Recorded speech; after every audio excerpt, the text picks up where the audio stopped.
I was a student at the University of Michigan from 1958 to 1962, and it was the summer of my sophomore year that a gentleman came to my father and asked if he knew anyone who would be interested in buying his business. And so my dad asked me if there would be any interest. It was a small manufacturing company, and it had been started in 1891 by this gentleman's father. I certainly at that time was not ready, both mentally and in any other way, ready to run a manufacturing company, but it was something that I thought I might want to do when I got out of school. So the business was basically an automotive business. We were selling touch-up brushes to the automotive aftermarket, meaning that when a car came off the assembly line, it was already nicked and scratched by being run down on the assembly line. And that was basically the business, and we sold through warehouse distributors and jobbers in the automotive market. We also had a small line of artist brushes, and that's where the future came. And so pretty much for the next 40 or 50 years that I ran it, I had retail businesses and I had that business, so I really was only spending about half of my time at Andrew Mack, and it wasn't until 1986, or 26 years after I bought it, that I really came back and started working full time.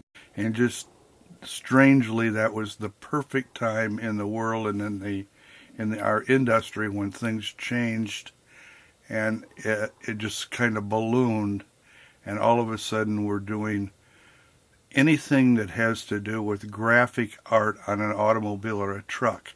Meaning if you see any pinstriping, if you see any lettering, anything that's graphic on an automobile or a truck, chances are it's being done with a product that we sell. Our plant is, even though it's a manufacturing plant, we're making the brush the same way we made it in 1891. So there's absolutely no machinery. It's all a hand process, and it's very difficult for the girls to learn to do. Only about one of 3 women that we hire are ever able to do it profitably. A lot of things happened in 1994 because I had a pinstriper by the name of Herb Martinez come and visit us from California, and Herbie had all kinds of ideas about things we should do. One of the ideas is we should have a Pinstriper Hall of Fame.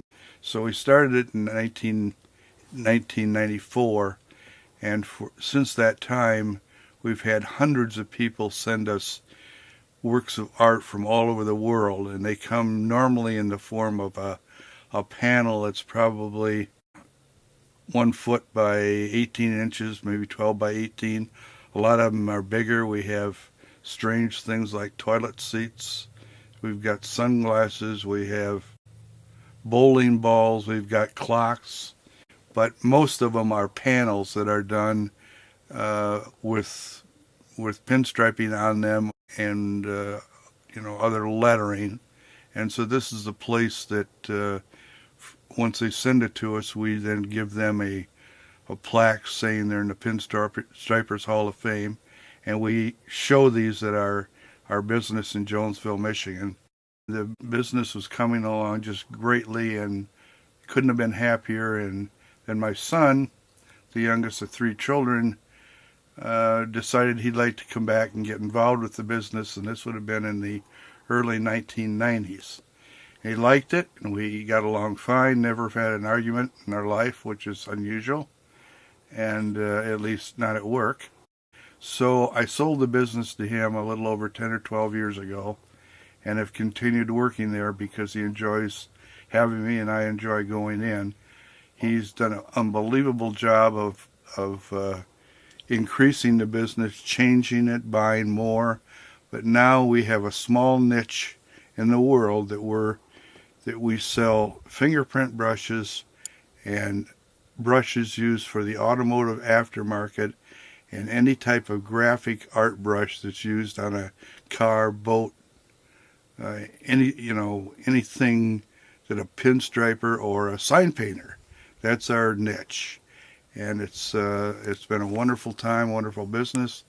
And he has 2 sons, and hopefully one or both of them will follow, and we'll have a fifth generation businessman in this company that started in 1891.